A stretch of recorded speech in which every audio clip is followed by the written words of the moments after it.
In Cypress Row, a neighborhood on the south side of Birmingham, where the sidewalks cracked and the streetlights worked when they felt like it. Her mother, Ruth, cleaned offices for a living. 3 jobs, 6 days a week, hands rough from bleach and cold water.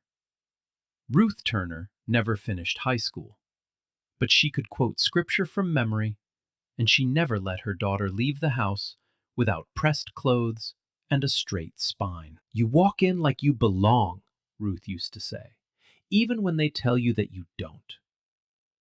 Olivia listened. She was the only black girl in her honors classes at Jefferson High. The teachers mispronounced her last name for 4 years. She corrected them every single time. She graduated valedictorian. The principal shook her hand at the ceremony like he was doing her a favor. She went to law school on a full scholarship, the University of Virginia. She was one of 3 black students in her class. The others dropped out by second year. Olivia stayed. She studied in the library until it closed, then studied in her car with a flashlight. She graduated top 5. 3 firms offered her positions before she'd even passed the bar. She turned them all down. Instead, she went home. Back to Birmingham. Back to the people who couldn't afford lawyers, who got bulldozed by a system that treated them like line items on a docket. She opened a one-room office above a barber shop on 4th Street and took cases nobody else wanted. Wrongful evictions, racial profiling lawsuits, families torn apart by a bail system that punished poverty. She won more than she lost, and every win meant something, because her clients were people who had never won anything before. 25 years she did this. 25 years of walking into courtrooms where judges looked at her skin before they looked at her credentials. 25 years of being asked if she was the defendant, of being told to sit in the gallery when she belonged at the counsel table, of watching white attorneys with half her record get twice her respect. She never complained. She just kept winning. And then, 6 months ago, something happened that nobody in the Alabama legal establishment saw coming. Olivia Turner was elected head of the State Bar Association. First black woman ever. The vote wasn't close. She won by the widest margin in the organization's 140-year history. 300 attorneys wrote letters of support. The governor called personally to congratulate her. But Olivia didn't change. She didn't move to a corner office downtown. She didn't hire a driver or start wearing designer suits. She kept her same apartment, same car, same plain blazer she'd worn to 100 courtrooms before. Because Olivia believed something that most people in power forgot the moment they got it. The system only works when someone watches it from the inside. So she started visiting courthouses. Unannounced, no entourage, no cameras. She'd drive to small counties across the state, sign in as a court observer, sit in the back row, and watch. She watched how judges treated defendants. She watched how public defenders were given 3 minutes to argue cases that deserved 3 hours. She watched who got mercy and who got the maximum. And she took notes. Most judges never knew she'd been there until they received a formal review letter 3 weeks later. Some changed their behavior. Some didn't. Today, she was visiting Ridgemont County. Ridgemont was a small courthouse in a small town 2 hours north of Birmingham. Population 12,000. 1 judge, 1 prosecutor, a public defender who handled 60 cases a month and looked like he hadn't slept since last year. The courthouse had been flagged 11 times in the past 3 years. Complaints about excessive sentencing. Complaints about racial bias. Complaints about a judge who ran his courtroom like a personal kingdom. Judge Harold Whitfield. Olivia had read his file on the drive up. 30 years on the bench, exposed to exactly 0 consequences. Every complaint filed against him had been dismissed, deferred, or buried. The man had never been reviewed, never been challenged, never been told no. She parked her 10-year-old Honda in the gravel lot outside the courthouse. She looked at the building. Faded brick, Confederate memorial by the front steps, American flag hanging limp in the heat. She picked up her briefcase, locked her car, and walked in alone. Just another court observer. Nobody special. That's exactly what she wanted them to think. The Ridgemont County Courthouse smelled like old wood and older money. Olivia signed the visitor log at the front desk. Name, time, purpose of visit. She wrote Court Observer in neat block letters. The clerk, a white woman in her 60s with reading glasses on a chain, looked at her over the counter. Observer, the clerk said. For which case? General session, Olivia said. I'm just watching today. The clerk's eyes lingered a beat too long. Then she slid the log back and pointed toward the double doors. Courtrooms down the hall. Don't sit in the first 2 rows. Those are for attorneys. Olivia thanked her and walked through. The courtroom was small. Wood-paneled walls, drop ceiling with water stains, an American flag in the corner, leaning slightly to the left like it had given up. The gallery had 8 rows of wooden pews, half of them empty. The ones that were occupied held a familiar pattern. Black and brown faces on the defendant's side, white faces behind the prosecution. Olivia took a seat in the 5th row. She set her briefcase on the floor, folded her hands, and waited.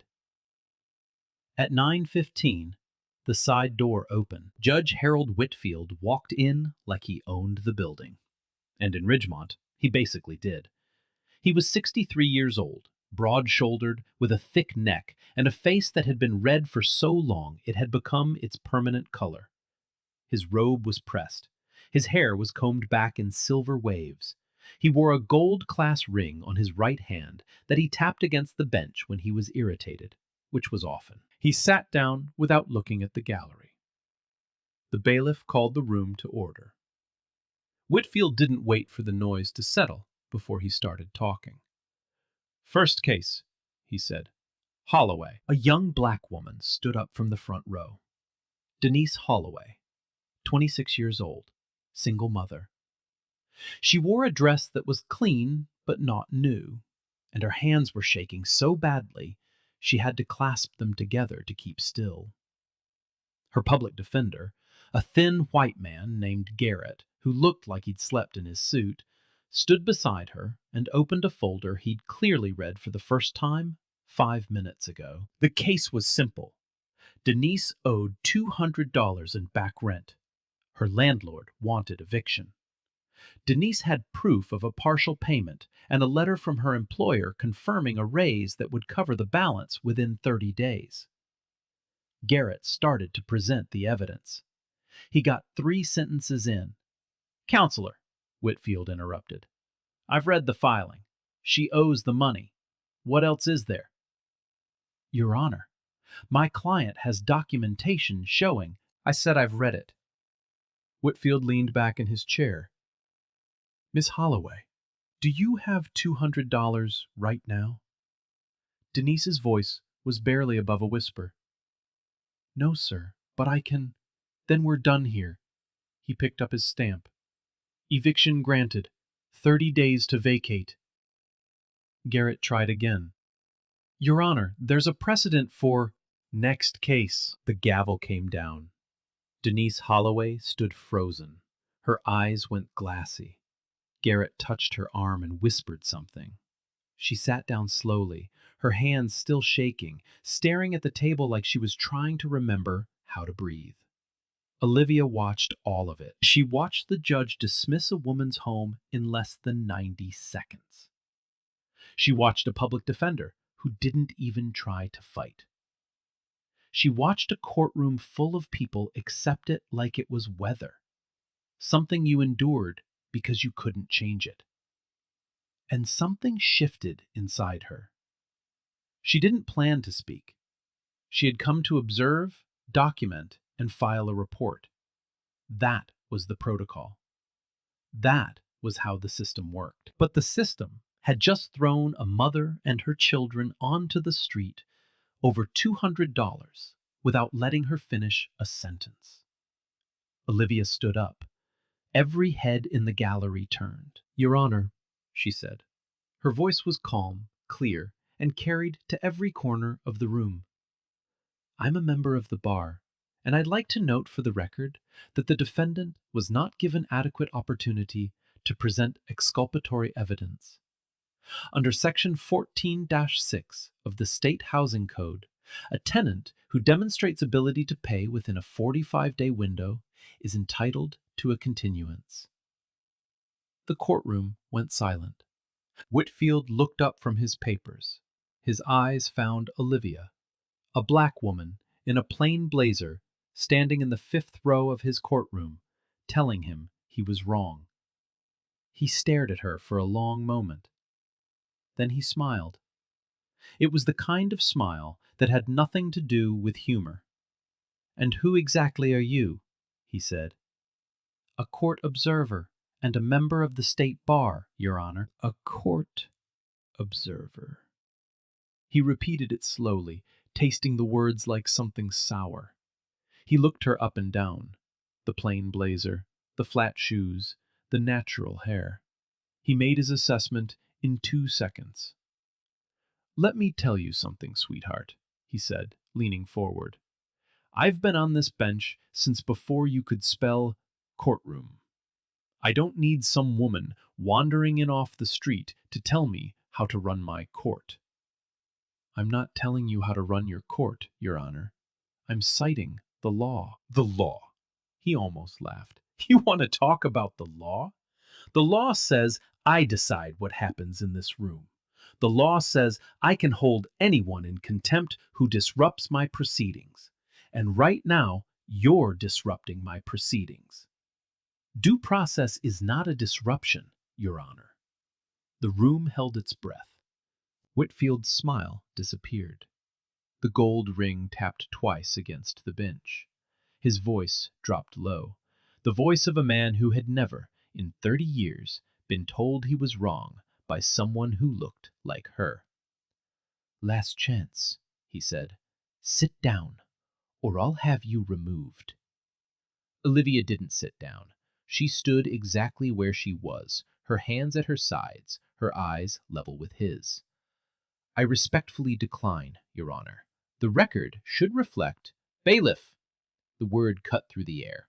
"Remove this woman from my courtroom.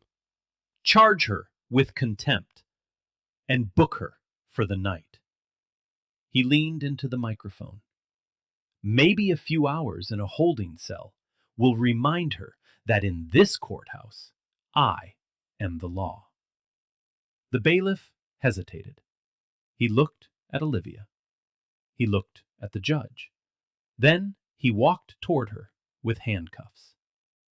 Denise Holloway covered her mouth with both hands. Olivia didn't resist. She turned around, placed her wrists behind her back, and let the bailiff cuff her.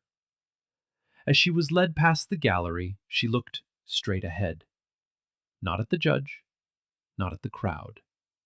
She looked at Denise Holloway and gave her the smallest nod. The message was clear. This isn't over. Are you serious right now? Imagine standing in a courtroom, citing actual law, and getting handcuffed for it. Not because you're wrong, because of how you look. 30 people watched. Nobody moved. That silence, that's the part that keeps me up at night.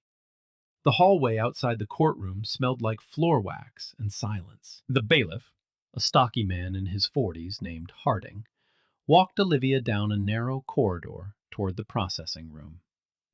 His hand was on her elbow, light grip, almost apologetic. He didn't speak for a long moment. Then, halfway down the hall, he did. "Ma'am, I'm sorry about this," he said. Low voice, eyes forward. I do what the judge tells me." Olivia looked at him. "I know," she said. "That's the problem." Harding swallowed hard. He didn't say another word. Behind them, the courtroom doors swung shut. Through the thick wood, Olivia could still hear Whitfield's voice, muffled now, but carrying the same tone.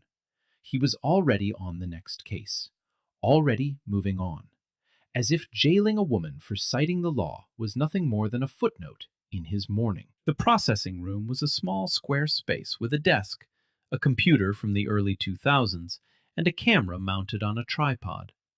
A female deputy sat behind the desk.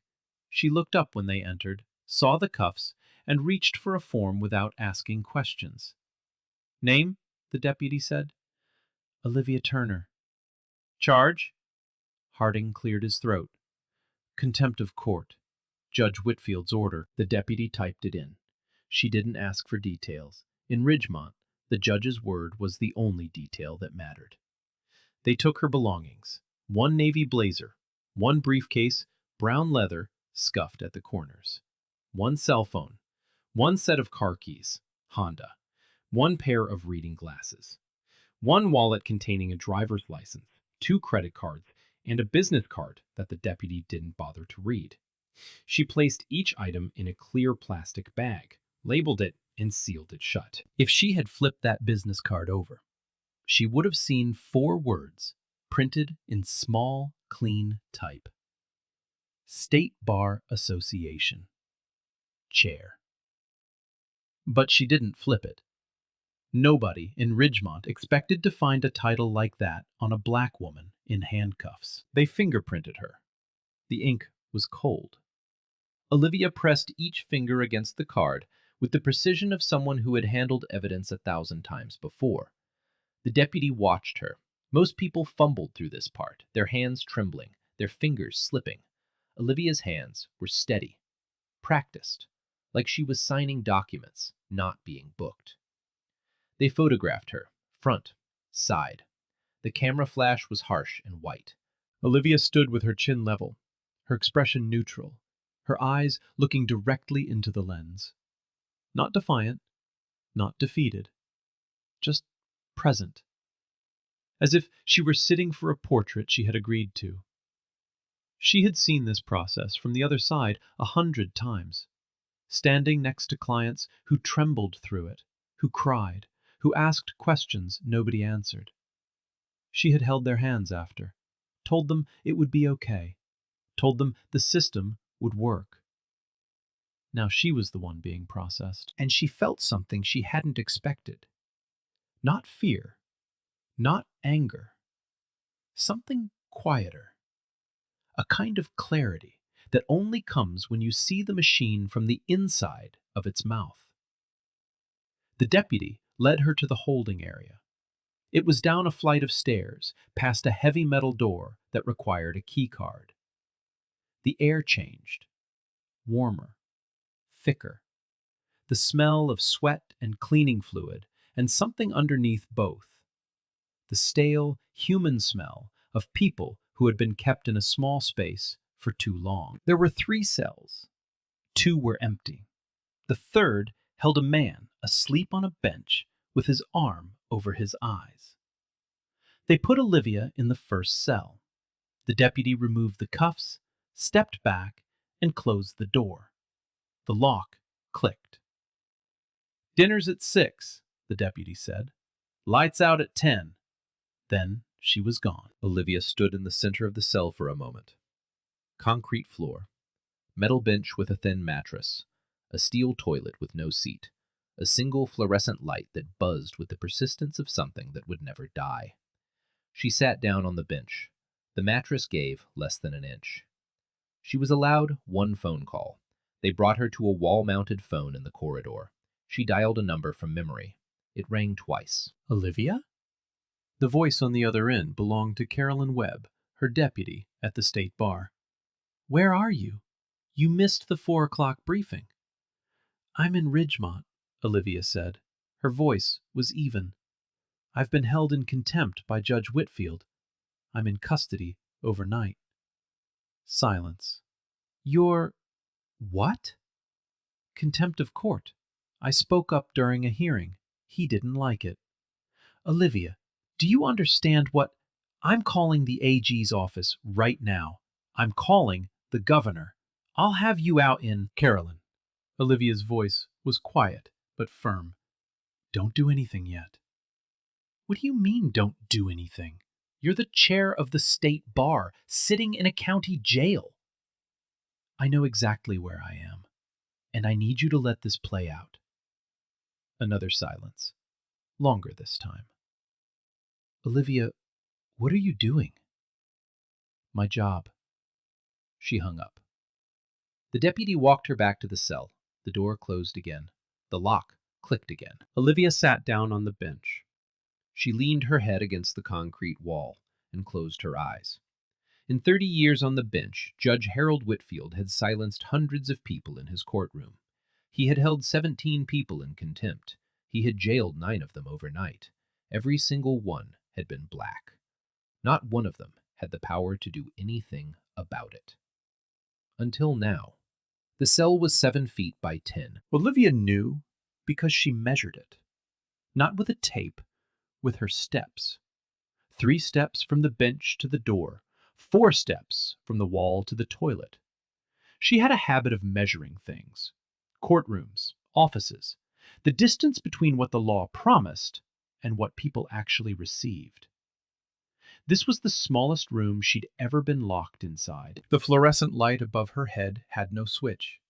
It just stayed on, humming, flickering every 30 seconds or so, casting everything in a pale greenish glow that made the concrete walls look damp, even when they weren't. She lay on the bench. The mattress smelled like industrial detergent and other people's sweat. The pillow was a folded blanket that offered about as much comfort as a stack of newspapers. At 6 o'clock, a guard brought dinner. A plastic tray slid through a slot in the door. 2 slices of white bread, a scoop of something that might have been mashed potatoes, a cup of water. No fork, just the plastic spoon. Olivia ate all of it. Not because it was good, because her mother had taught her that you never turn down a meal when you don't know when the next one's coming. Ruth Turner. Olivia closed her eyes, and there she was. Not the old woman in the nursing home outside Birmingham. The young one. The one with strong arms and quick feet who could clean a 3-story office building in 4 hours and still come home to help with homework. Ruth cleaned the Jefferson County Courthouse every Tuesday and Thursday from 1974 to 1991. Olivia was 8 the first time she went with her.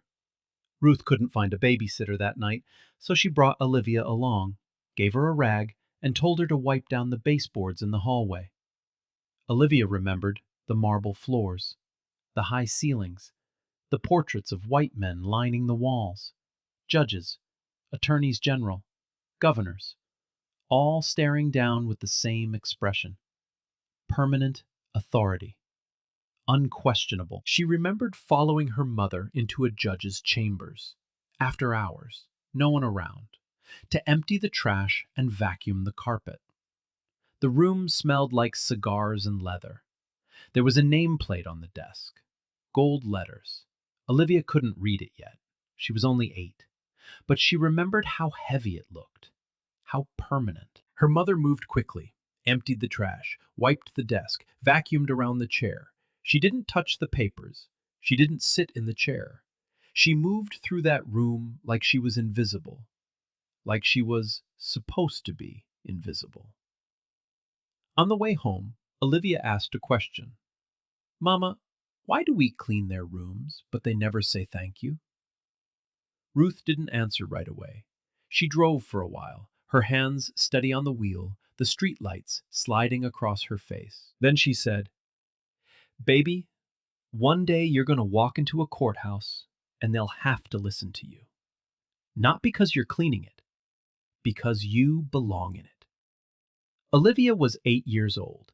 She didn't fully understand, but she remembered. She remembered it in law school, when a professor told her she'd been admitted to fill a quota. She remembered it in her first trial, when the judge asked her if she was the court reporter. She remembered it every time she walked into a room where nobody expected her to matter. And she remembered it now, lying on a metal bench in a county holding cell, staring at a ceiling that hadn't been cleaned in years. They're going to listen now, Mama, she whispered. The fluorescent light buzzed on. Somewhere outside the building, the night was moving. A courthouse clerk named Sandra Purcell was texting her sister about what she'd seen that afternoon. Her sister, who worked at the Ridgemont Gazette, was already on the phone with her editor. 60 miles south, a law school classmate of Olivia's saw a vague post on social media and started making calls. The story was spreading. Slowly at first, then faster. But inside the cell, Olivia didn't know any of that. She turned on her side. She pulled the thin blanket over her shoulder, and she slept, deeply, peacefully, the way only someone with a perfectly clear conscience can sleep. The storm was coming. She would be ready when it hit. At 5:47 a.m., Sheriff Dean Broderick's phone buzzed on his nightstand. He ignored it. It buzzed again, then again. Then it started ringing, 3 calls in a row from 3 different numbers.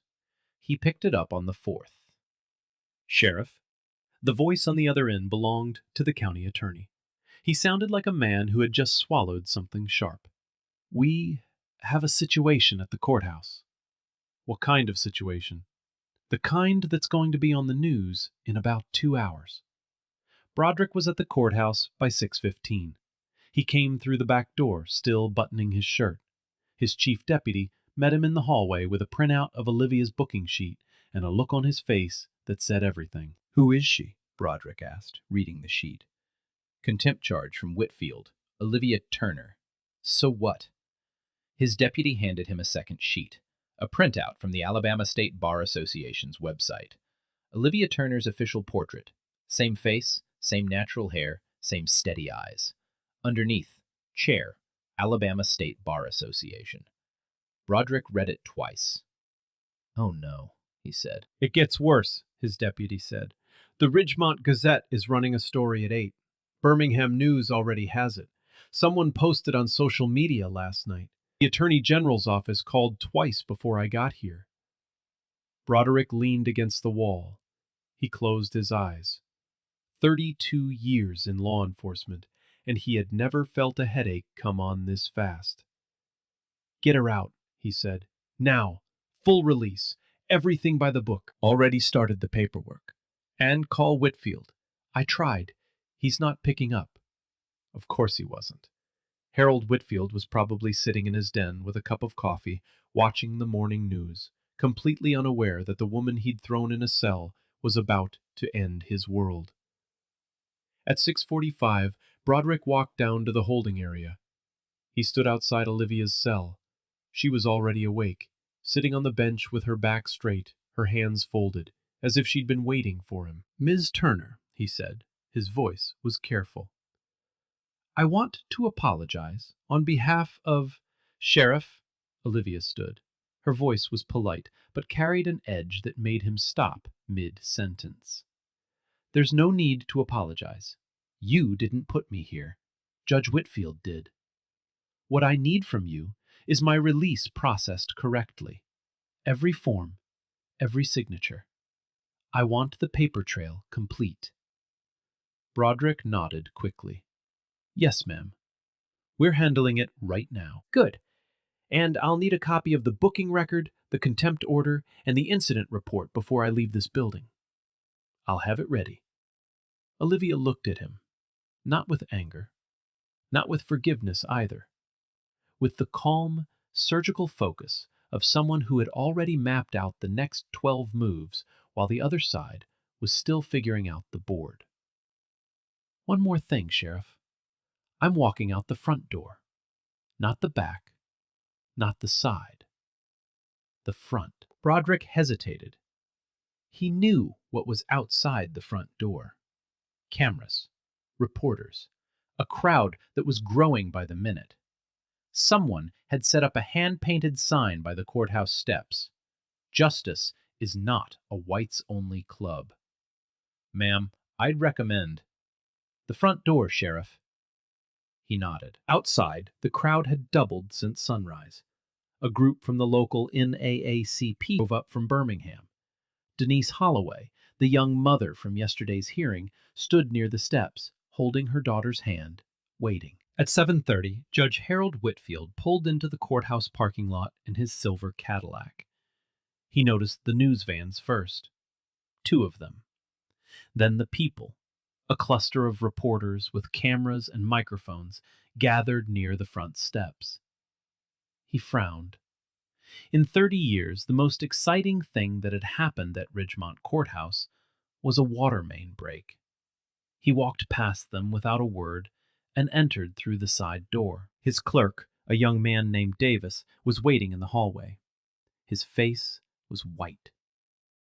Judge Whitfield, we need to talk. About what? Why are there cameras outside my courthouse? It's about the woman you held in contempt yesterday. What about her? Whitfield hung his robe on the hook behind his office door. She get the message? Judge, Davis swallowed. Her name is Olivia Turner, the head of the Alabama State Bar. Whitfield stopped. His hand was still on the hanger. His back was to Davis. For 3 seconds, the room was completely silent. What did you say? He asked. His voice was different now, quieter. She's the chair of the State Bar Association, sir. The woman you jailed overnight is the highest-ranking attorney in the state. Whitfield turned around slowly. The color drained from his face in real time, starting at his forehead, moving down past his eyes, settling somewhere around his jaw, which had gone slack. That's not possible, he said. She was just some... He didn't finish the sentence. He didn't need to. They both knew what he was going to say. She was just some black woman who wandered into my courtroom.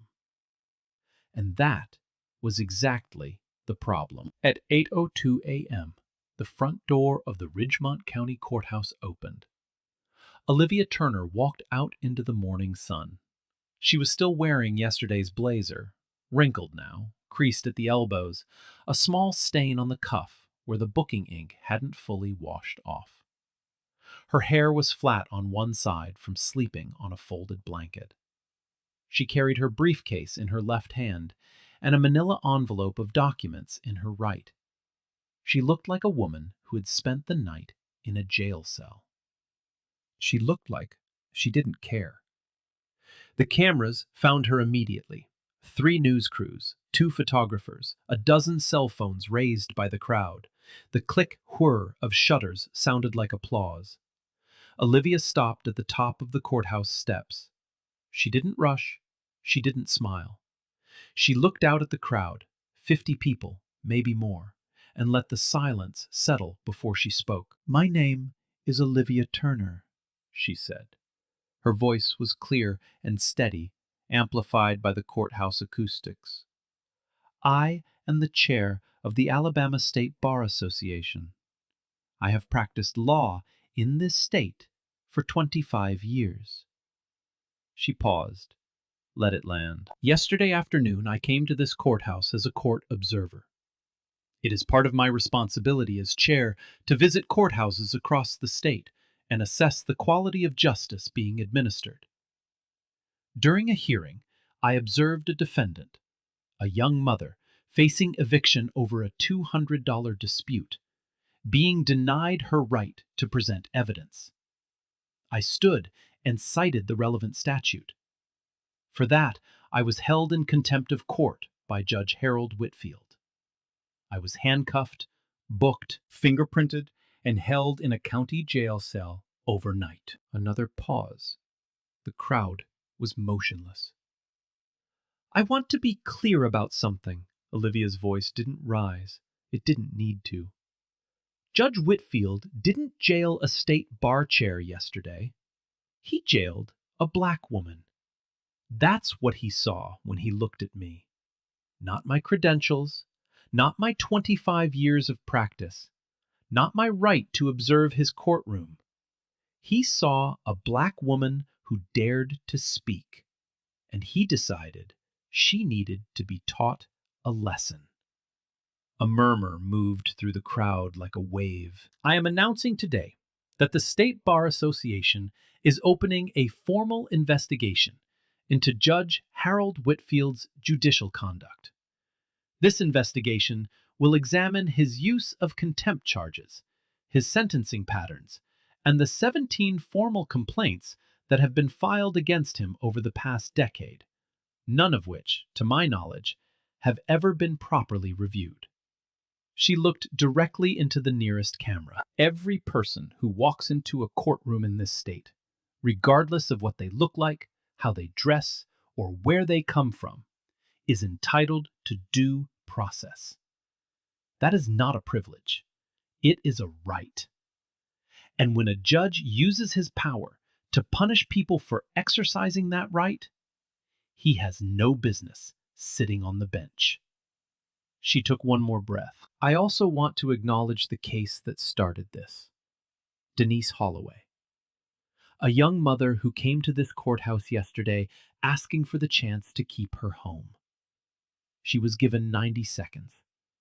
Her evidence was ignored. Her eviction was granted without review. As of this morning, I have personally referred her case for emergency appeal. No family should lose their home because a judge couldn't be bothered to listen. Olivia folded the documents under her arm. That's all I have. Thank you. She didn't take questions.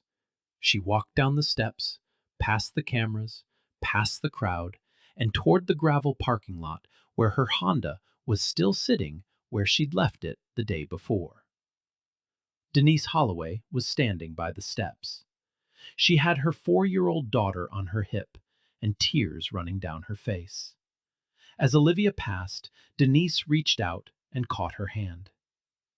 Thank you, Denise whispered. Nobody ever stood up for us before. Olivia squeezed her hand.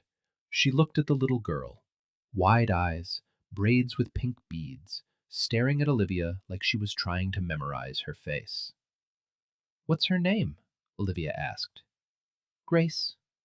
Olivia smiled, the first real smile since she'd walked into this courthouse 20 hours ago. Grace, she said softly. That's a beautiful name. She let go of Denise's hand and walked to her car. By noon, the clip of Olivia's statement had been viewed 2 million times. By evening, it had passed 10 million. Every major network ran it. CNN played the clip alongside Olivia's official Bar Association portrait. The split screen told the whole story, with an analyst on MSNBC called it the most powerful 5 minutes in recent legal history. On Fox, even the skeptics struggled to defend Whitfield. The footage was too clean. The contempt was too obvious. Social media erupted. Hashtag Justice for Olivia trended #1 nationally. Hashtag Remove Whitfield was #3. A law student in Atlanta made a 30-second edit of Olivia's speech set to music. It hit 20 million views in 2 days. Meanwhile, in his den in Ridgemont, Harold Whitfield sat in his leather recliner and watched himself become a villain on national television. His phone had stopped ringing hours ago, not because people stopped calling, but because he'd unplugged it. His wife stood in the kitchen doorway, arms crossed, saying nothing. His attorney, a man he'd known for 40 years, had left a single voicemail. Harold, don't talk to anyone. I mean anyone. Former defendants from Whitfield's courtroom began coming forward, one by one, then in groups. A construction worker who'd been sentenced to 60 days for a first offense misdemeanor. A teenager tried as an adult for shoplifting a pair of sneakers. A grandmother held in contempt for crying during her grandson's sentencing. A veteran who'd been called boy in open court. All black, all from Ridgemont. Their stories were remarkably similar. The same dismissive tone, the same refusal to hear evidence, the same phrase repeated like a mantra across 3 decades. This is my courtroom. Within 48 hours, the Alabama Attorney General's office announced it was joining the state bar's investigation. The governor issued a statement calling the incident deeply troubling and unacceptable. 3 civil rights organizations filed amicus briefs. The NAACP demanded a full audit of Ridgemont's sentencing records. Denise Holloway's eviction case was reviewed by a different judge and dismissed within a week. Her landlord dropped the claim entirely after a Birmingham law firm offered to represent Denise pro bono. And in the middle of it all, Olivia Turner went back to work. She didn't do interviews. She didn't write op-eds. She didn't post on social media. She drove to the next courthouse on her list, signed in as a court observer, sat in the back row, and watched because the work wasn't finished. It had barely begun. The formal judicial conduct hearing began on a Tuesday morning, 14 days after Olivia Turner spent the night in a Ridgemont County jail cell. The hearing room was in Montgomery, a long, wood-paneled chamber with high windows and a table shaped like a horseshoe. 7 members of the Judicial Inquiry Commission sat behind it. 2 former appellate judges, 3 practicing attorneys, a law professor, a retired state Supreme Court justice who served as chair. Harold Whitfield sat at a table on the other side, flanked by his attorney, a tall, silver-haired man named Prescott, who charged $600 an hour and had never lost a judicial defense case. Until today. The room was packed, every seat taken. Reporters lined the back wall. A sketch artist sat in the front row, already drawing. Outside the building, a crowd of 200 stood on the sidewalk. Some held signs, some held phones, live streaming. A group of Whitfield's former defendants stood together near the entrance, arms crossed, saying nothing. They didn't need to. Their presence said everything. Whitfield looked different, smaller. The red flush that had been his permanent complexion seemed to have faded into something gray. He wore a dark suit instead of his robe. Without the bench, without the gavel, without the elevated platform that had separated him from everyone else for 30 years, he was just a man in a chair. And he looked like he knew it. Prescott opened with the defense they'd rehearsed. He called Whitfield a dedicated public servant who had been provoked by an unidentified individual disrupting court proceedings. He argued that the contempt charge was within the judge's legal authority. He described Olivia's intervention as an unauthorized interruption that undermined courtroom decorum. He spoke for 22 minutes. It was polished, professional, and it landed like a feather on concrete. Then Olivia took the stand. She wore the same style she always wore, a plain blazer, flat shoes, no jewelry except a thin gold watch that had been her mother's. She carried a single folder. She didn't raise her voice. She didn't need to. She walked the commission through the day, minute by minute. The arrival, the hearing, Denise Holloway's case dismissed in 90 seconds. the statute she'd cited, Whitfield's response, the contempt charge, the arrest, the booking, the cell. Then she opened the folder. Over the past 2 weeks, she said, my office has conducted a comprehensive review of Judge Whitfield's judicial record spanning the last 15 years. She laid the first document on the table. In that period, Judge Whitfield has presided over approximately 4,200 criminal cases.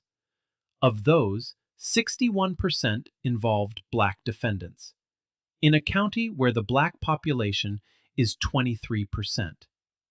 Second document. Black defendants in Judge Whitfield's courtroom received sentences that were, on average, 41% longer than white defendants convicted of identical offenses.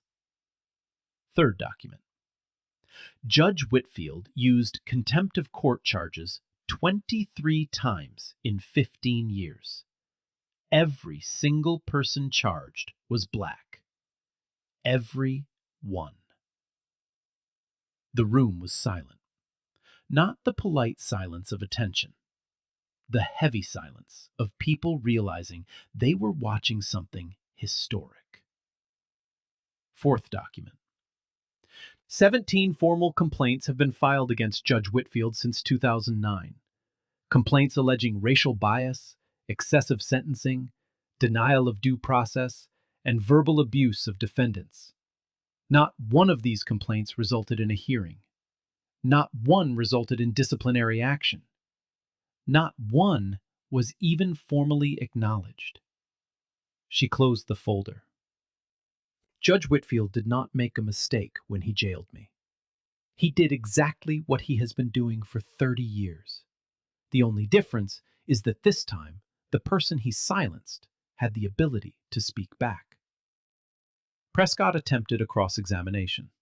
He asked whether Olivia had identified herself as chair of the state bar when she entered the courtroom. No, she said. I identified myself as a member of the bar and a court observer. So the judge had no way of knowing. Knowing what? Olivia said. Her voice was still calm, but something in it shifted, a weight that hadn't been there before. That I mattered? That's exactly the point, counselor. Every person in that courtroom mattered. Denise Holloway mattered. The man who got 60 days for a first offense mattered. The grandmother who cried during her grandson's sentencing mattered. They all mattered. The only person in that room who didn't understand that was sitting behind the bench. Prescott had no follow-up. He sat down. The commission deliberated for less than 3 hours. The ruling was unanimous. Judge Harold Whitfield was permanently removed from the bench, effective immediately.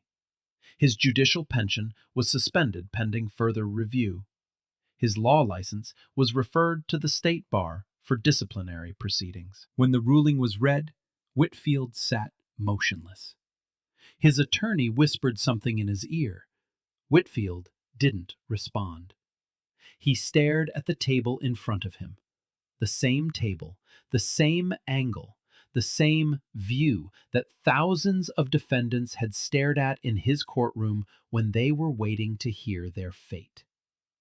For the first time in 30 years, he was on the other side. He left the hearing room through a side door. No statement, no press conference. A photographer caught him walking to his car, head down, shoulders hunched, his attorney holding an umbrella over him, even though it wasn't raining. The photo ran on the front page of every major newspaper in the state. The headline in the Birmingham News read, "The Judge Who Taught Himself a Lesson." Outside the hearing room, reporters asked Olivia, "Today the system worked. Tomorrow we make sure it keeps working." Then she announced her next move.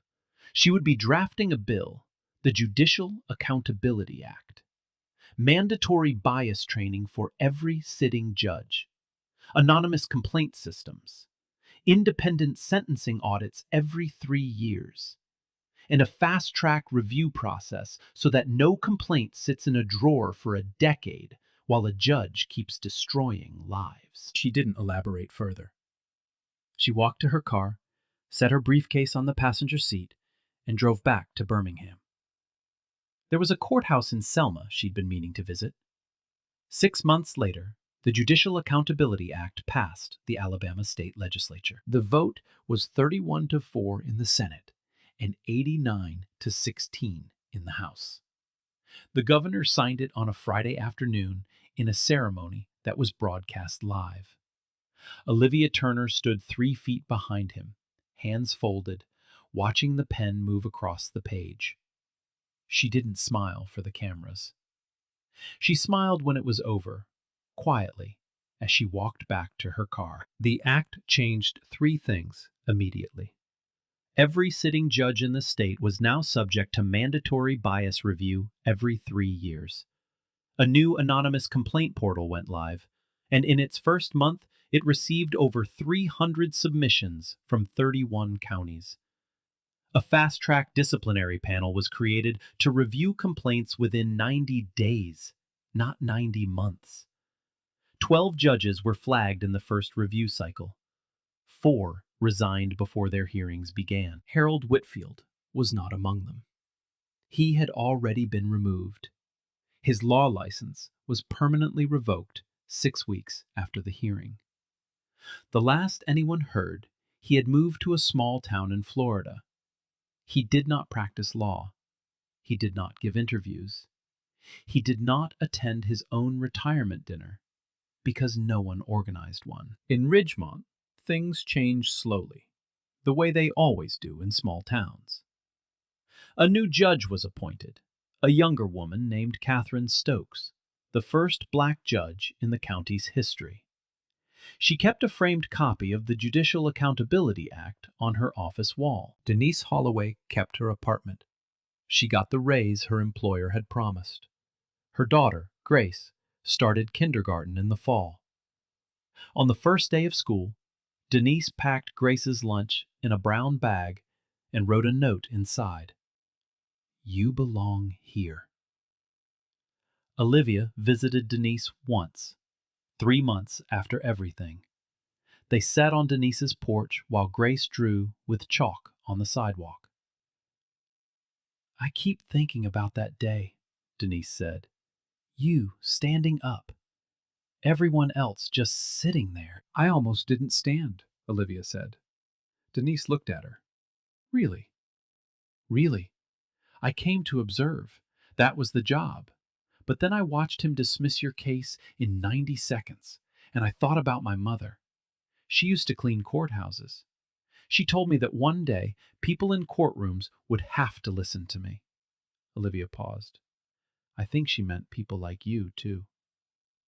They sat in silence for a while.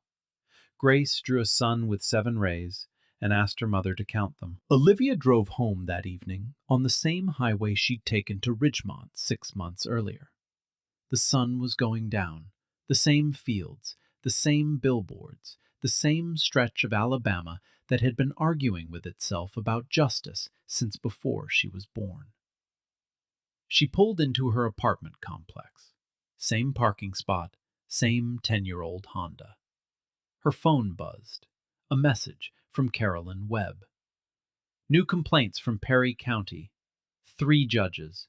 Want me to schedule site visits?" Olivia typed back 2 words. "Book them." She locked her car, walked up the stairs, and went inside. Tomorrow, she'd visit another courthouse, another small town, another back row. Because Olivia Turner didn't do this work to be seen. She did it so that one day she wouldn't have to. Have you ever witnessed someone in power abuse it? And one who needs to hear it. Man, imagine your mom spent her whole life cleaning courthouses on her knees, and now you're running the entire state bar. That's not revenge. That's not luck. That's a promise kept. If that doesn't hit you, I don't know what will.